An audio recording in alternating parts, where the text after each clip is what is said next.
Okay, how to do figure eight. So when I dance with you, I dance with many people. So always notice the figure eight is not very clear. So it's in your hip. Find your hip bone and learn to direct your hip bone diagonally forward.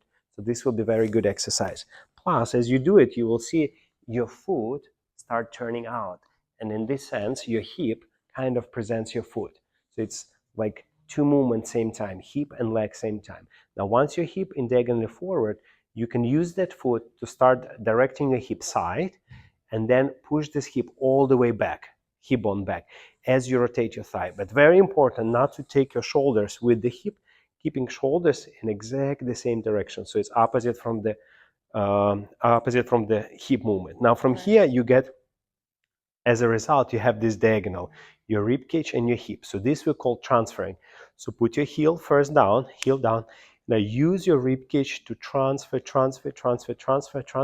And as you transfer, as your rib cage get over the heel, over the middle of the foot, over ball of the foot, here you control how high, how long, depends on the timing, how long you want to control, delay this hip. Then you release it, and same time rotate that foot to direct your hip bone exactly the same, diagonally forward, side, then back. Now from here you have this diagonal, so this is called transferring. So you transfer, then you have hip forward, side, back.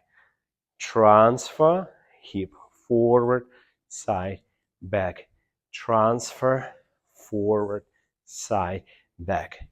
Transfer. Now, movement of the hip forward, we call it pendulum change. So this is called pendulum change because hip is like this, move like a clock, pendulum change. Now, as you move your hip side, we more call it compression. So you start to compress and your hip start going side. And as hip going back, we call it rotation. So you have a pendulum, you have a compression, you have a rotation. And now from here, we have most important transferring. Pendulum, compression, rotation. So you have four major actions. So you have a transferring action, you have a pendulum action, you have a compression, you have a rotation.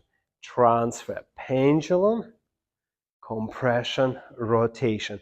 Now again, every of this section are very, you can study it separate. How to transfer? You can transfer slowly with the delayed hip, or you can transfer a little bit faster, release that hip, let that hip get a little bit faster over the leg.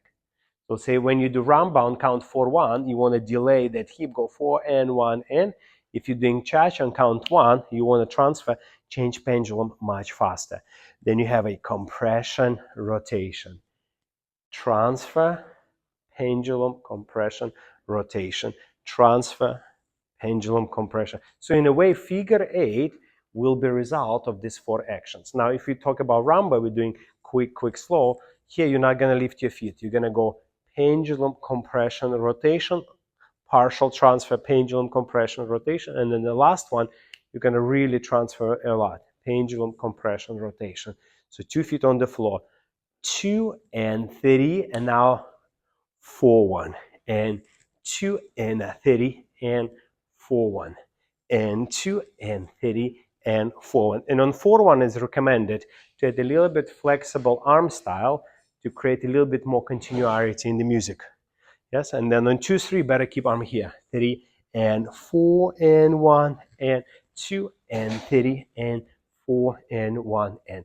Now for the man, as you dance, you want to more focus on the transferring with your ribcage movement. For the lady, you want to focus more on the pendulum compression rotation, especially that pendulum.